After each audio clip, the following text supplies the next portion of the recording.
Welcome to Genuine Humans, exploring the stories behind the great marketing leaders of our time and hearing how their journeys have influenced the brands they've built.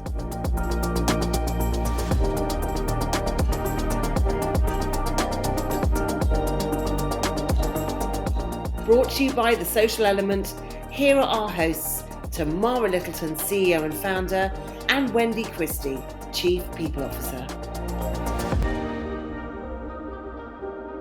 Welcome back to Genuine Humans podcast, and I'm here as always with Wendy Christie, our lovely co-host. Hello, Wendy. Hey, Tamara, how are you doing? I'm doing good, and thank you for letting me have a little holiday and looking after the entire company last week while most of the exec all disappeared on the same week. I'll run through all the changes I've made with you later. So we are absolutely delighted to have someone with us. Diageo is actually a client of us. We've been so happy to be working with them for a number of years. And we are joined today by Edward Pilkington, who's the Chief Marketing and Innovation Officer at Diageo North America. Welcome, Edward.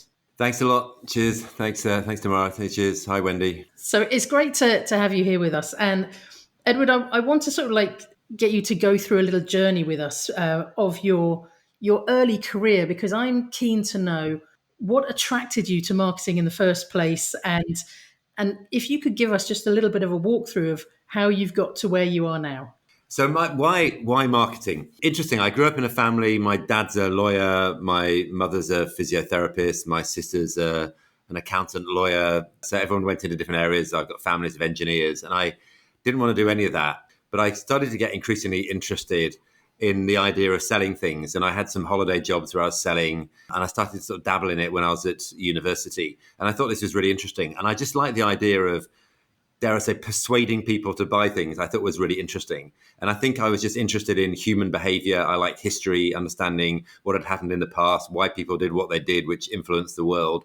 And at one level, a big part, clearly a massive part of marketing is understanding people and behaviors and why they do what they do. And I just thought it was really interesting. So I when I was at university thinking about what do I do with my life, I need to get a job at some stage, I just read up on marketing because I was doing languages, politics, history, economics. I was doing a classic sort of what they'd say here as a liberal arts degree. But it just seemed really interesting. And I say I had a little business I remember once where it sounds very dated now, but selling ties one summer. I just got a load of ties and was selling them to different people, and I really enjoyed it. And I got a buzz out of the sale, and it was just exciting.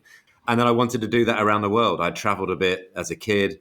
I'd lived in Spain a year out before university. I'd lived in Mexico when I was at university as well.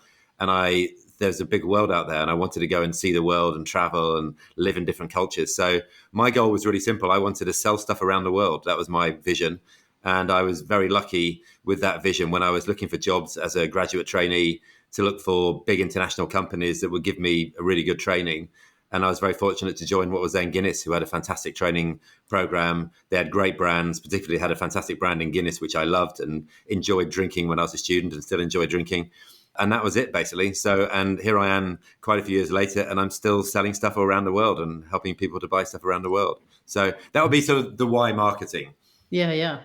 And did you kind of just go all the way through Diageo, or have you sort of stepped outside of Diageo at all? So I started at Diageo and I stepped outside. So my first job was brilliant, actually. My first job, I was very lucky. I worked in the Caribbean or Caribbean, depending on where you are. I now find myself saying Caribbean as I've been living over here for many years. And it was a very good commercial role. It was great. I was the assistant country manager for the Caribbean. I spent most of my time in places like the Dominican Republic, Puerto Rico, the French islands. And it was fantastic. And apart from being 23 and cruising around the Caribbean, it was very commercial. I learned a lot about business in general, working with distributors, how we manage it. We were acquiring distributors, so I got involved in sort of acquisitions at the time. And it was a fantastic sort of all-round education for me in terms of business and brands.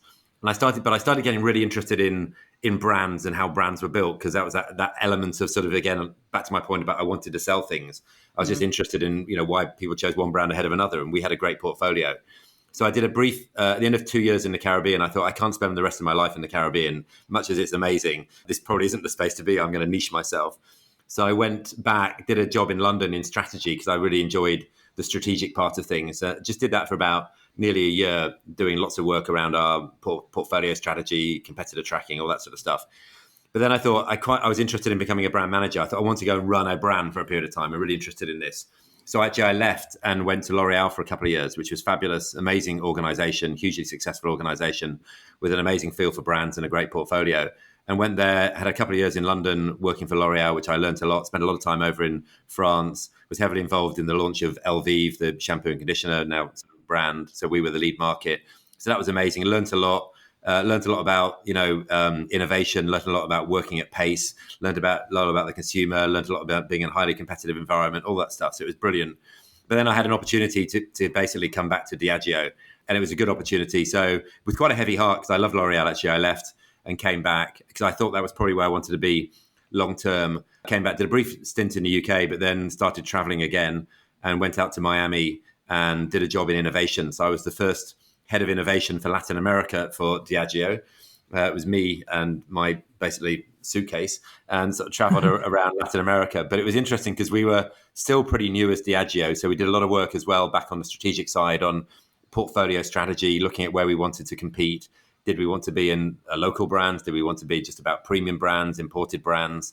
So it was fascinating. It was a time when we were launching Smirnoff Ice globally, which was a huge success.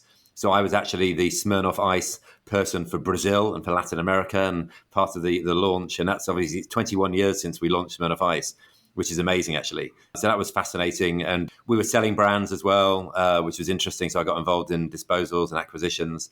So it was a mix of innovation, creating brands, and actually portfolio strategy and launching new things as well. So it was a brilliant period. But then after that, having done that, and I suppose I was lucky because doing that, I had quite a lot of visibility at the time of the merger. I got moved to Amsterdam. We were setting an office up in Amsterdam for our global brands.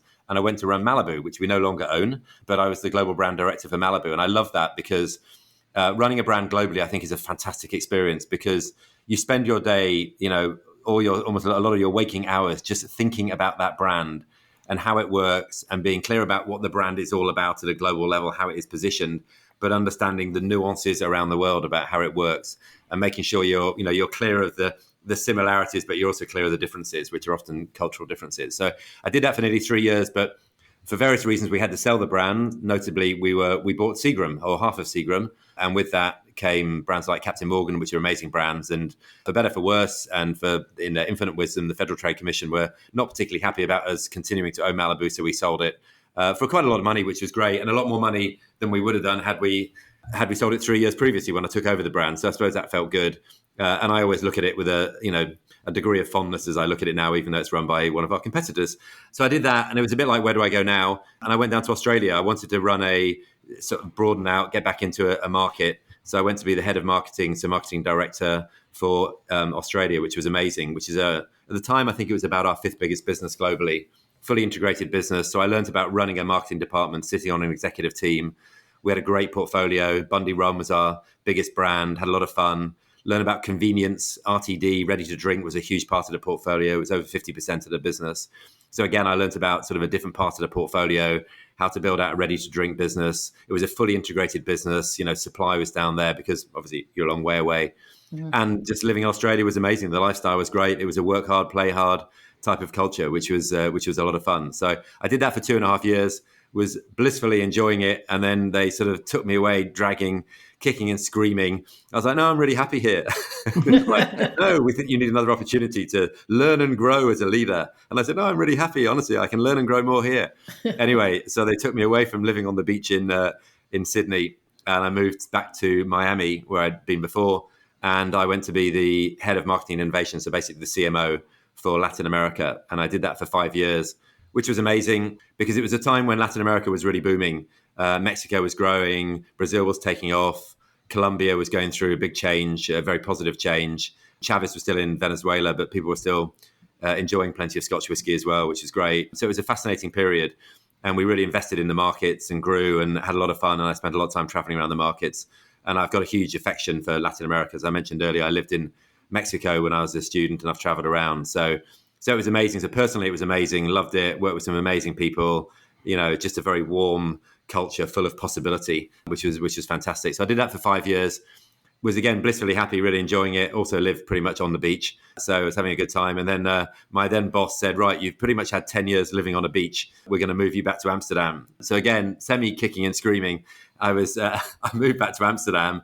Couldn't find a beach, but I did live on a canal. So that was the closest thing I could find to it. Lived on a canal for 2.5 years, not physically on a canal, but let's do it to be clear. Sure. I wasn't on a canal boat. And I was the head of gin, vodka and rum globally for us. So I was the global category head, which was a lot of fun. Again, traveled around the world, which is great. Really enjoyed that. Looking at our vodka portfolio strategy. It was a time when we did our deal on Zacapa, which is a lovely premium rum, which was great. And we're building out Captain Morgan into a really big global brand, which was fun. So really enjoying that. But then again, enjoying life over there. I got moved to Europe to be the CMO of Europe. At the time, it was Western Europe initially. And a lot of businesses at the time were doing Western Europe as a sort of model. We were about 23 markets, operating essentially as one business unit across 23 markets, which really was about driving efficiency at a time where a lot of European businesses were declining. Our business was in decline in Europe. And it was a bit like the old continent. And, having worked in so-called emerging economies, a lot of businesses were putting money into emerging economies. So I went there and I remember thinking, I don't believe this business is going to keep declining because, having lived in Amsterdam and gone to London and traveled around Europe anyway, as far as I could work out, people were still drinking.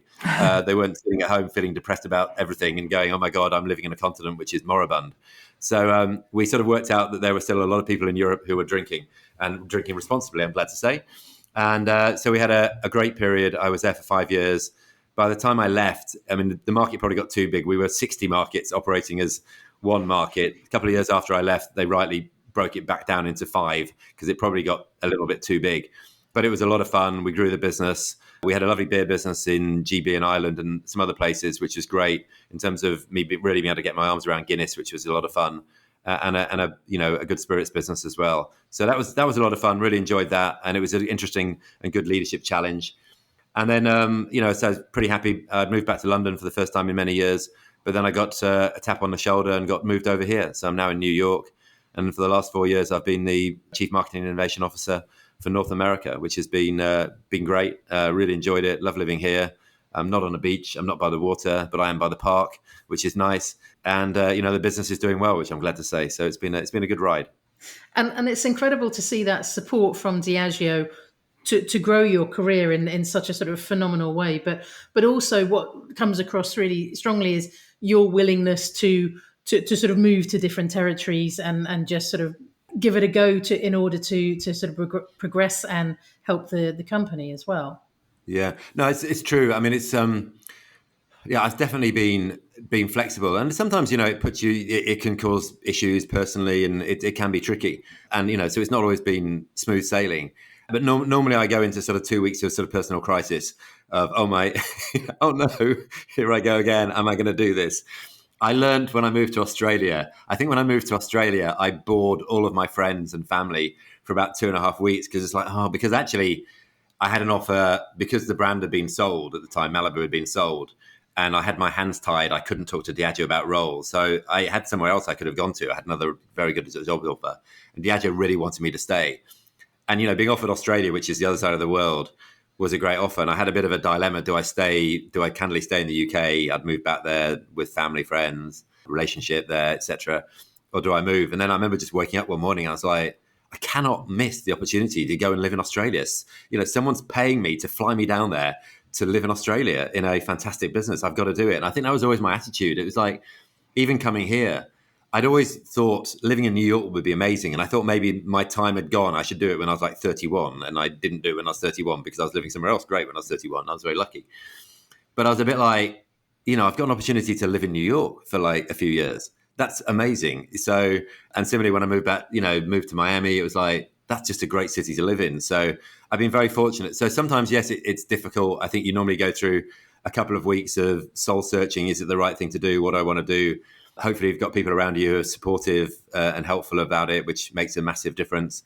And then I really think on these things, you've got to follow your gut and, it's the right thing because it's not right for everyone. I totally get it. I work with people and they don't want to move as much. They find it hard. For understandable reasons, personal reasons, family reasons, it's more difficult. So I think it's just down to individual attitudes. But for me, I've always looked and said, I didn't want to have any regrets about, looking back and said, I could have done that. And every time and every place I've been has been an extraordinary experience. So I've been really, really fortunate.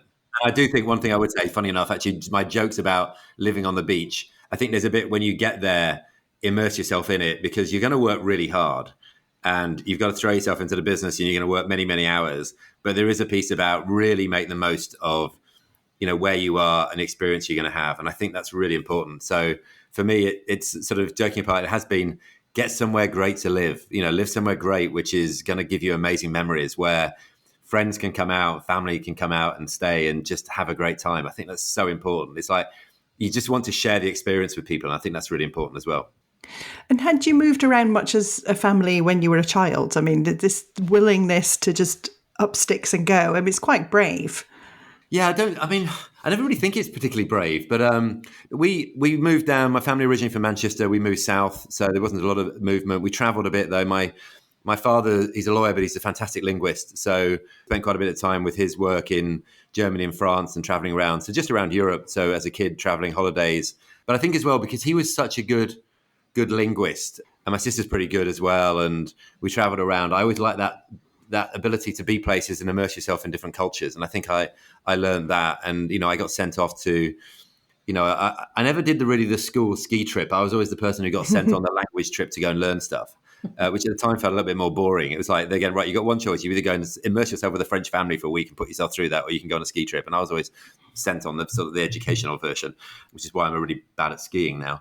But it's probably really helped though with all the moving around you've done. Yeah, I mean, my languages are rusty now, but it really helped in terms of having that experiences. So whilst we didn't travel lots, we immersed ourselves in different cultures, which I think was really interesting. And I think I wanted to do that. And actually my family itself, my grandparents traveled a lot, traveled around the world. Some of my family lived in different spaces, around the world as well, especially on my mother's side. They traveled all around. They lived in Russia and India and different places. So there's an interesting background. So I think if I dig into, I think genetically there's some sort of something going back through the family, which had made me want to get out. And I remember seeing pictures growing up of the family in different parts of the world and thinking it was pretty cool. I think it was my great-great-grandfather lived in Vladivostok for a bit. And I thought, that's pretty cool. Yeah. So all that type of stuff, you think that's really cool. So I think it was all of that was interesting. Yeah, that's why I wanted to do it. And what were you like as a kid? Was there anything when you were little? Did you have a notion of what you wanted to be when you grew up? I don't really think I had a big. It sort of formed over time. I think initially I was quite a shy kid. Actually, I was quite a shy, reserved. But I had So my mother reminds me of this. I had a sort of curiosity thing. I think I was quite a curious kid. I used to wander off the whole time.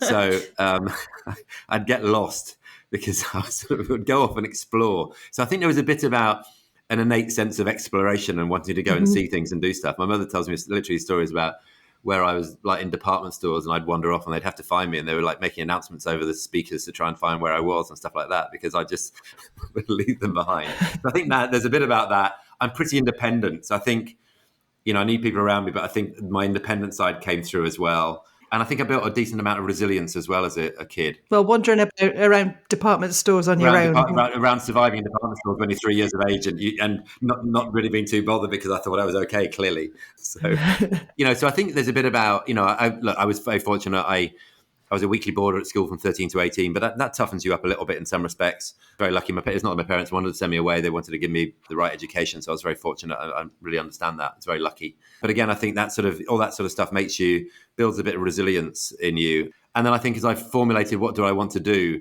There was almost a process of what I didn't want to do, which was, I didn't want to be a lawyer or a doctor or anything like that. It just wasn't where my leaning was.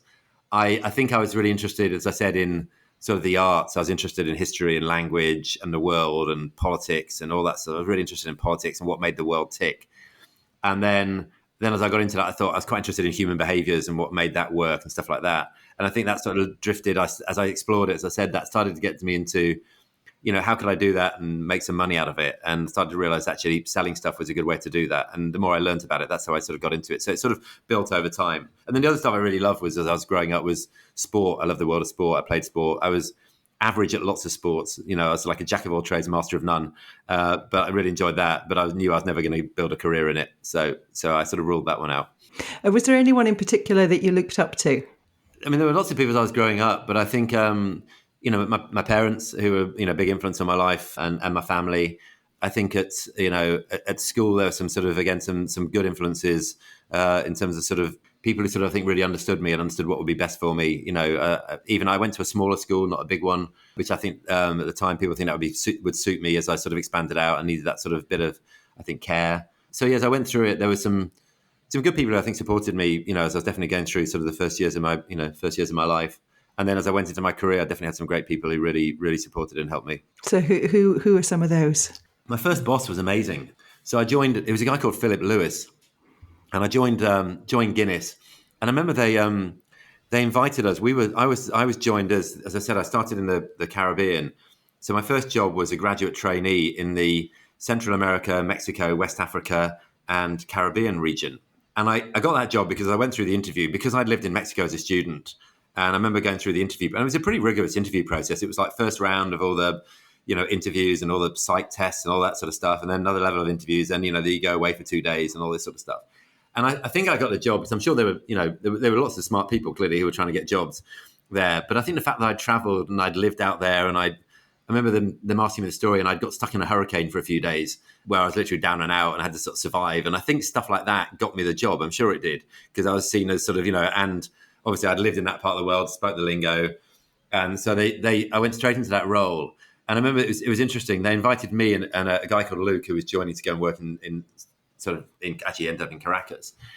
And we got invited for a lunch, and they were terribly worried that they came across as old school at the end of it, and that they were desperately trying to impress us. And it was, you realize, oh wow, they really want us to join. And we weren't like their new tours, they really wanted us. And so once you had this incredible sense of wanting, of them wanting us, and sort of the sense of therefore being a place where you felt quite secure and safe actually going into a first job, which is really amazing actually. And so I immediately had a sense of belonging actually when I got into the organization. I wouldn't felt like I was under huge pressure. And then I think the next big thing was what Philip did, which was amazing, was I just knew he had this amazing sense of belief and confidence in you, which just made you feel good. And I think it was very interesting as well, because I reported into someone who was pretty senior, because I was pretty much their first graduate trainee. In a way, they didn't quite know what to do with me.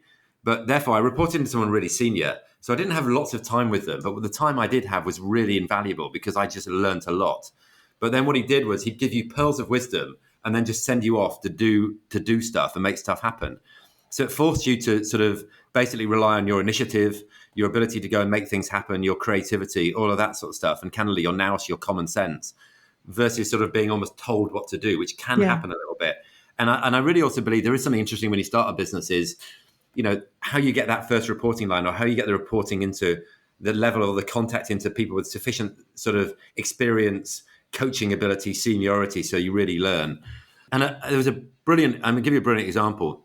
And I still remember this, partly because I'd lived in Mexico, but we were looking to buy our distributor in Mexico. And we had basically, there was one distributor, there were 3 businesses within this distributor. And at the time when we were looking to basically buy more, have more in-market businesses, and essentially by doing that, you had more control, see-through profit, all that good stuff. And so Philip said to me, look, I've been working for 7 months at this stage, and I'd had loads of training, and I was like being on an MBA, and I'd had all sorts of, from finance training, sales training, you name it. So I was doing there was an amazing training program I was on. And he said, I want you to go to Mexico for a month and find out what's going on. And that literally, okay. So I literally got on a plane, went, and I met the CEO of our Mexican business. He must have thought, who's this like 23-year-old kid or 22, whatever I was, and I met him and I sort of asked some questions and found out about the business. And then I literally had a tour of Mexico for the next 3.5 weeks, going around talking to wholesalers and businesses and just getting out and finding out and spending time with the sales force and just doing it. And then I remember sitting in a hotel I remember sitting in the Holiday Inn in Guadalajara, writing my report up about what I'd found out and my report in. Anyway, so I wrote my report up, which was, I thought we should definitely buy the business in Mexico. There was clearly a big opportunity. We were underpenetrated, had a huge opportunity, but I didn't think we needed 3 businesses. We needed like a mainstream business and a luxury business. And that's what we should do. So I went back and handed my report in. Anyway, we bought the business. And actually, ironically, we ended up with exactly that, a mainstream business and a luxury business. And it wasn't that, it was it wasn't rocket science to work that out as to what we needed to do.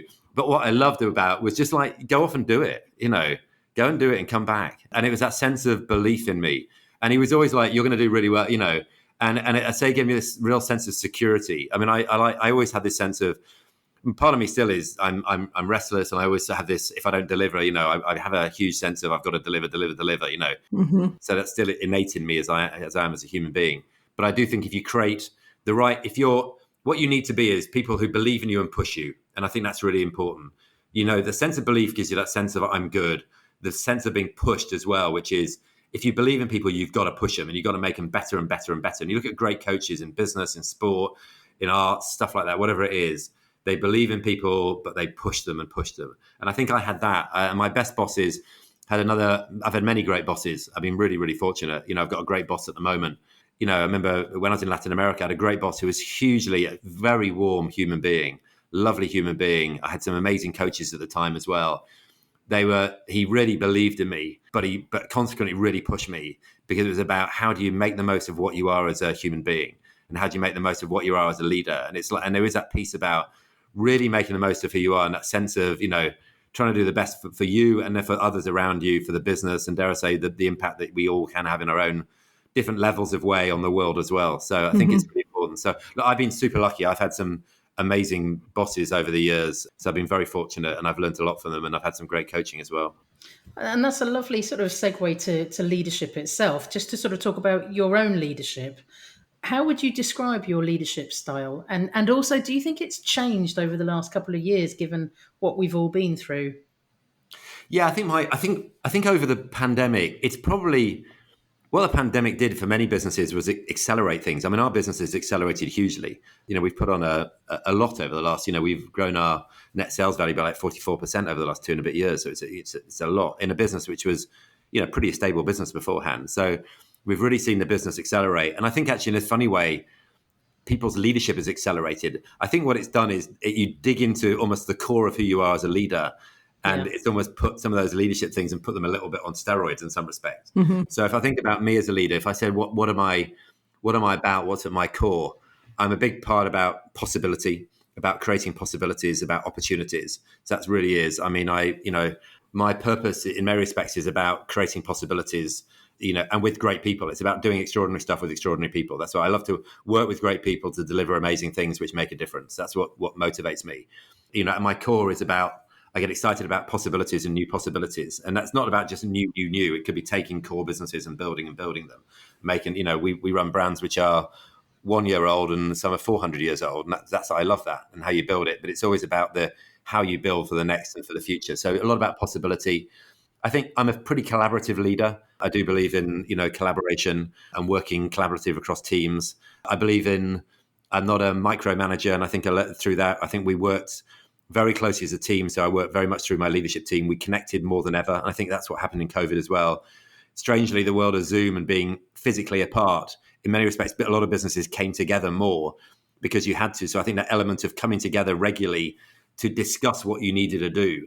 So I think what it also dialed up was that importance of leadership and leadership teams to be very clear of kind of almost what their vision is, what their goal is, what the agenda is. So, and then step back and let people get off and deliver what they need to deliver, I think is really important. I think there was a piece as well, which was good in COVID or in the pandemic, which was also as a leader, giving yourself time and with other great people to think a little bit. So there's no doubt that we accelerated and we worked at huge pace. And, it sounds a bit cliched. We pivoted, we were agile, all the stuff most businesses said. We really did. We moved, I think, quicker than most people in our industry. I mean, literally within, a few days of the pandemic and lockdown, we changed everything we did. It was, March 2020, for everything we did around St. Pat's, 17th of March, we changed and made very different. And we were one of the first out the gate in our industry to look and feel different and to be doing, activity, communication, creative activity, which felt relevant for the time. So we moved really quickly. But we also did some thinking. We didn't it wasn't that knee-jerk, run, sort of blindly. I think you also need to give people direction in terms of crisis. And the other thing, interestingly, actually, if I take a little bit of a step back as well, having worked in Latin America, and this is not, I don't want to get into any sweeping generalizations about Latin America, I love, but, one thing I learned from my boss, Randy, at the time was, Latin America's clearly had a volatile history, love it, and had gone through a lot of crisis. And I'd worked in places where, candidly, some markets where there were difficulties and there were crises happening. And, Venezuela was an amazing place, but it's been through some difficult times, and people have different views on that. But the ability, therefore, when you've worked in economies like that, to be able to pivot and change and see stuff and always be positive. And always think about what next. How do you deal with the situation you've got and look forward in a way which is positive and look for those positives? And if you take, because there always are positives, you can dig yourself into doom and gloom.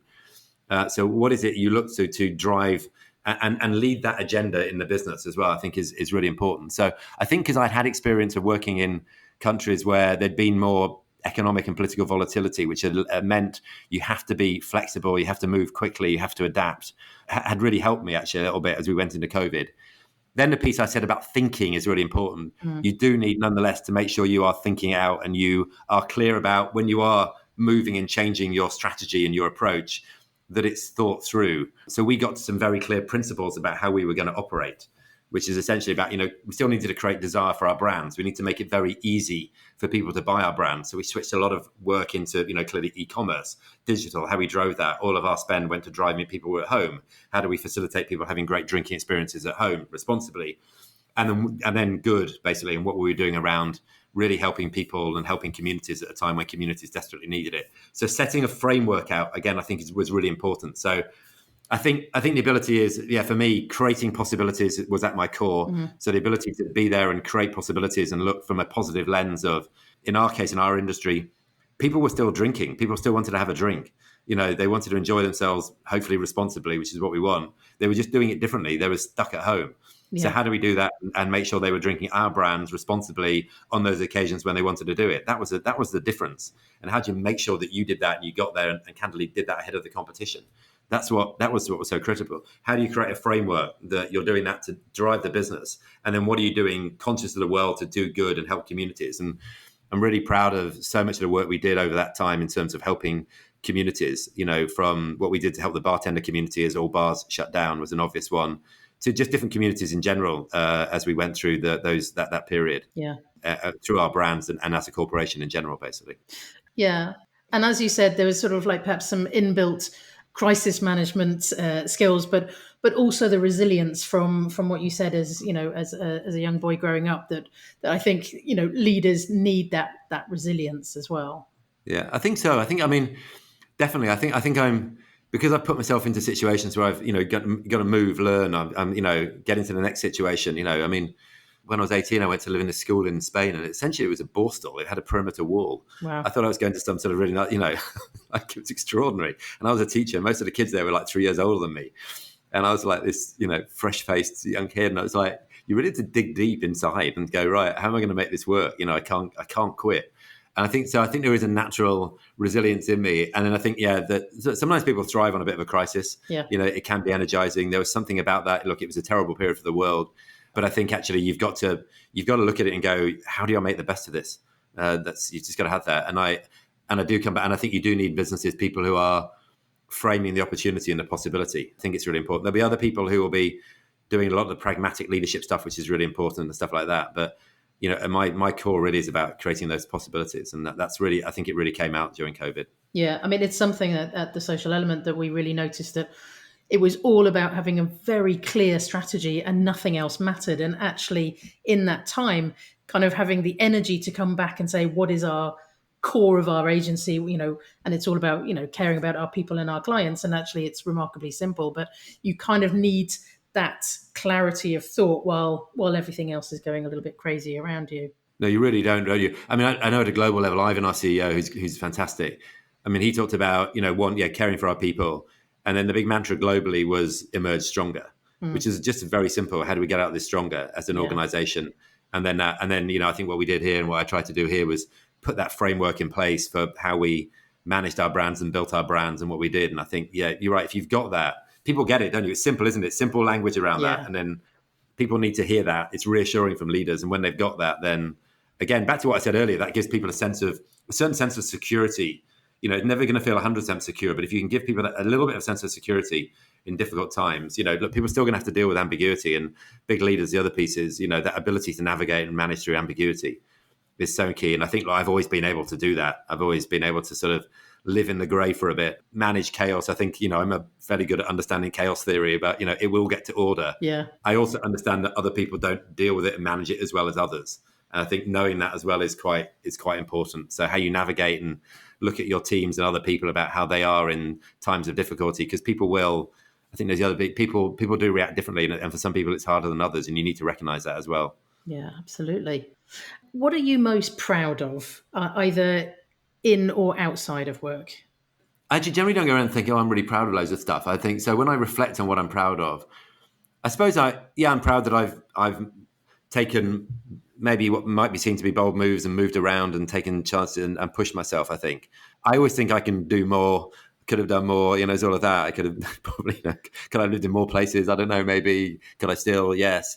I think I always try and push myself. And I think if I reflect, I think I'm proud of that. And then hopefully I'm proud that I've been, good friend to people, and all that good, part of my family and all that sort of stuff. So, and I'm proud that hopefully I've been part of in business, being part of a journey over the last 20 odd years in Diageo where, we've really been building this organization, and, it's been amazing to be part of it. And, I get a lot of, it's funny, I'm interviewing for some roles at the moment, and obviously we want to develop our own talent. We do, we build our talent, we want to build them through, but obviously as we grow, we need to bring people in.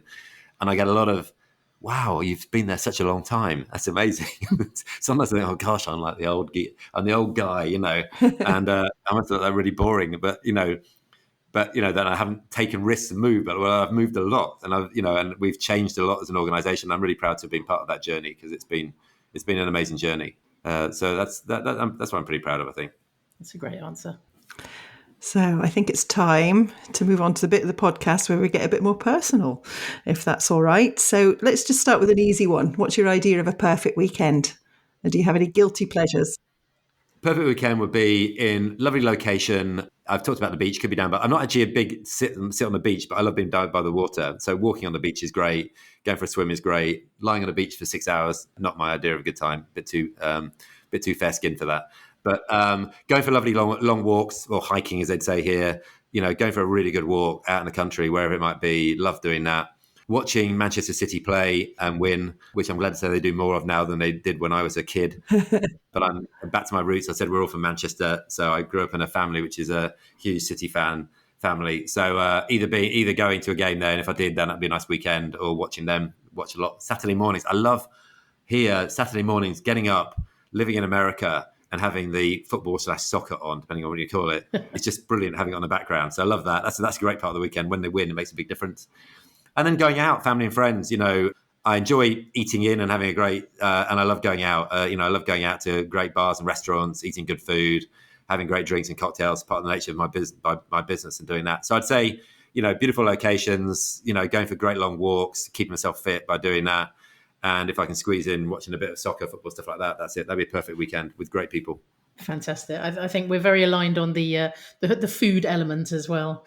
What's the bravest thing you've ever done? Oh, I'm a bit scared of heights, so I've never jumped out of airplanes, stuff like that. Quite right too. I was thinking I've never, if I put myself in difficult situations. I mean, I've travelled around a war zone on a bus, stuff like that. Done some, but that might be just stupid. When I was travelling as a sort of, fine line. Yeah, exactly. So stupid and brave. So I've done a little bit of that in my sort of early travelling days. So where you just don't really care. And then I think just in general, I don't think I've been particularly brave. Putting myself out there, I think, is just putting myself out there and making sure is, I think, where I've been at my bravest. I think there's more brave stuff I could do. I try and take risks in my personal life as well. I try and push myself as well in terms of what I can do a little bit. But I think I could do more. But, I suppose maybe moving around and sometimes pushing myself out of my comfort zone and making decisions. I mean, I'll give you an example, actually. Having lived in Spain as an 18-year-old for a year, I had a place at Salamanca University, which is a fantastic university, one of the great universities in Spain. It would have been great. It would have been great on my CV. And I turned around to my professor at university and I said, in England, I don't want to go there. It's like, I think I didn't say it was boring. I said, I want to go to Latin America. It's much more exciting. It's like, I've lived in Spain. I've done that. I was like 20. I clearly hadn't done Spain. I'd lived in Andalusia. I hadn't done Spain. But I was like, I want to go to Latin America. It just sounds more exciting and it's a bit more, adventurous. And he said, fine, if you want to do that. But he said, you're on your own. He said, I've got you a place in one of the best universities in Spain. He said, right, you go and do your own thing. So I just went out and literally got myself a place in the university over in Latin America, did that, found myself some work, did other stuff, got myself on a plane and went over there, and then traveled around places where wars were going on and stuff like that. So I suppose that was a good example of just ignoring good advice, stuff, on my own path, and being, whether it was brave, stupid, I don't know, or bold, but it was amazing. And I had got an amazing experience. And I think had I not done that, as I said earlier, I wouldn't have been and had the career I've had. Yeah, it seems to have worked out. It's worked out okay, yeah. So that's probably where I've been brave. And how do you think you'd fare in a zombie apocalypse? I think I'll be all right. I mean, I think there's something. I saw some stats on this. Only about 10% of people survive in a zombie apocalypse or something like that. I don't know where. I saw that once. I don't know where I saw that. It might be. It's probably not fact. I don't know that. There's actually not been a zombie apocalypse. I think that comes from data from movies. Clearly, there's not really been one. I think. Look, I'd like to think I'd do okay. I'd be one of the few survivors. I think you've got to think that. Yeah. Otherwise, you're just giving up. So I think somehow I would find my way to survive by hook or by crook. I'd be one of those people who'd be sort of, so yeah, I think I'd find my way to survive. I think I've got a survivor's instinct in me. So that's how I'd be. Brilliant. Thank you. And what's the other alternative? Like exactly. Yeah. How would your friends describe you? I think they describe me as hopefully a good friend, hopefully a supportive friend. There when people need me. I'm not the person who's constantly connecting with people and doing that. I can't, just can't do that. Too busy, stuff on. But, when we spend time together, it's valuable time, hopefully good fun. I've probably got, I've got lots of really great friends, but I have to play a few very deep friendships. Mm-hmm. So I still know lots of people. And I think my friends would describe me as, always energetic, trying to look for stuff, doing stuff. I've got a good sense of, I get this at work, good sense of energy about me as well, which I think hopefully I bring to the party as well. So, and yeah, hopefully, I love banter. I love being with my friends, a good sense of banter and fun and, all of that sort of riffing off people. That's what I love doing. It's great. Perfect. And do you have a karaoke go-to song? This is a hard one. One, I really try not to do karaoke very often because I know I just shout. I really have a terrible voice. But when I have done it, it's fine because clearly you're in a bar and whatever. It doesn't really matter.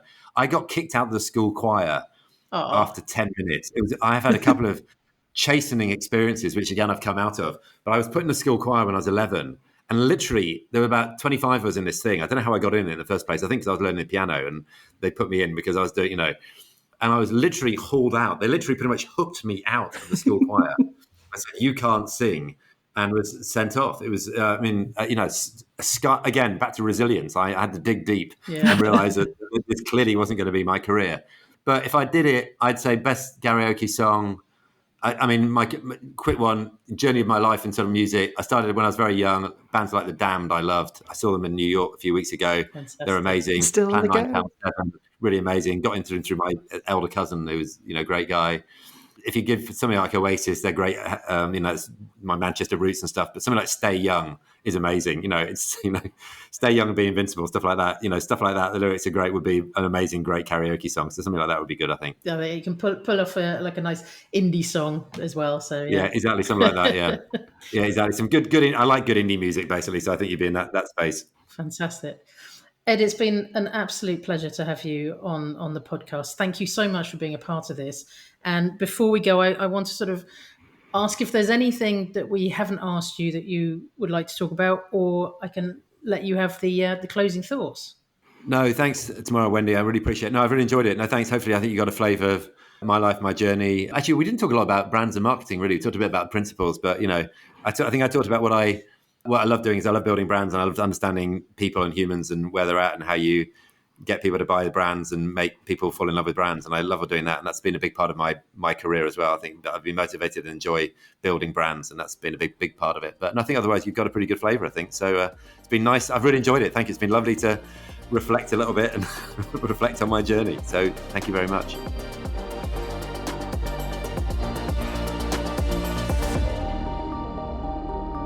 You've been listening to Genuine Humans, brought to you by The Social Element. If you loved what you heard, remember to subscribe, or you can find out more at www.thesocialelement.agency.